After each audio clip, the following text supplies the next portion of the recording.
Sábado Verde, radio y podcast, en la radio pública de la ciudad de Buenos Aires. Irene Weiss es la profe. Revelaciones, ideas, crítica con sentido. La ciencia y la investigación, más simple y más cerca.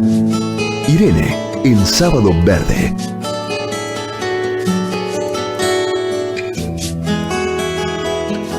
Hoy les voy a hablar de contaminación en sentido amplio. La semana pasada hablamos de cambio climático y de cómo causaba diversos impactos bastante abrumadores sobre la naturaleza y sobre nosotros, ¿no? Los seres humanos.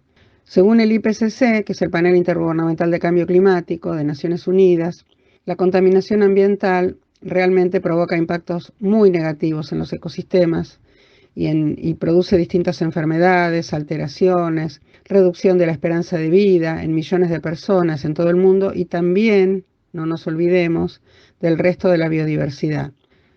Los agentes contaminantes en realidad son muy diversos y cada vez causan más problemas de salud, inclusive antes de nacer. Esto no lo digo yo, lo dicen desde grupos de investigación importantes en las universidades más prestigiosas del mundo, hasta organismos internacionales como la OMS, ¿no? La Organización Mundial de la Salud. Entonces, cuando yo les digo que hablamos de contaminación en general, podemos decir que es la introducción de sustancias, estos compuestos o elementos dentro del medio, ¿no? Del ambiente, que hacen que éste sea inseguro y no apto para su uso, ¿no es cierto? O sea, el ambiente en el cual nosotros vivimos. Puede ser un ecosistema, puede ser un medio físico, puede ser un ser vivo. Inclusive, como yo les había dicho en una columna anterior, no necesariamente algo extraño al ecosistema o a nosotros. Puede ser algo que en condiciones naturales exista, como los nutrientes, por ejemplo, como la materia orgánica, pero que cuando está en mayor cantidad se torna nociva. No tenemos que olvidarnos tampoco de la contaminación física, porque uno a veces piensa en contaminación y lo asocia exclusivamente con sustancias químicas. Pero la contaminación física, por ejemplo, producida justamente por factores físicos como la temperatura, como el exceso de radiación solar, puede ser también dañina.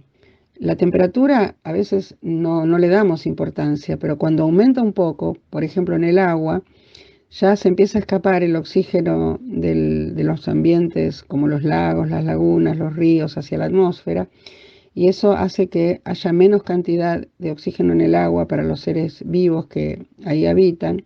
Por ejemplo, pueden ser los peces, pero pueden ser también crustáceos, pueden ser otros invertebrados, insectos acuáticos.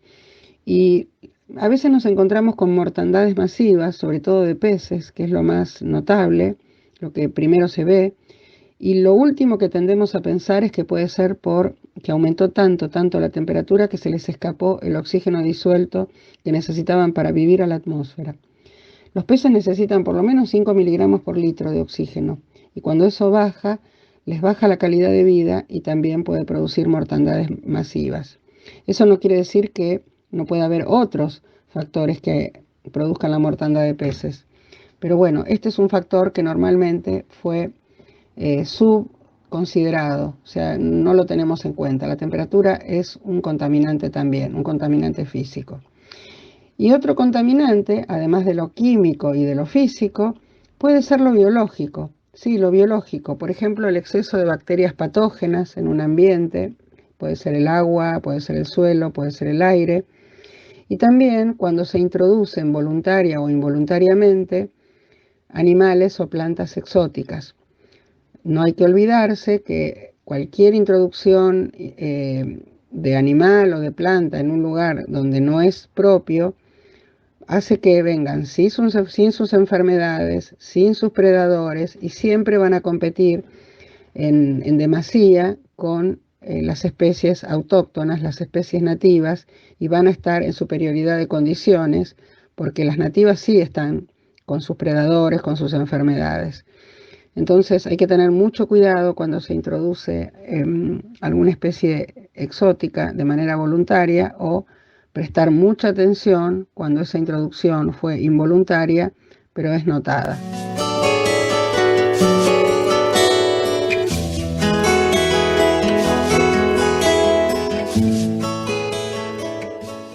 Sábado Verde, radio y podcast, en la radio pública de la ciudad de Buenos Aires.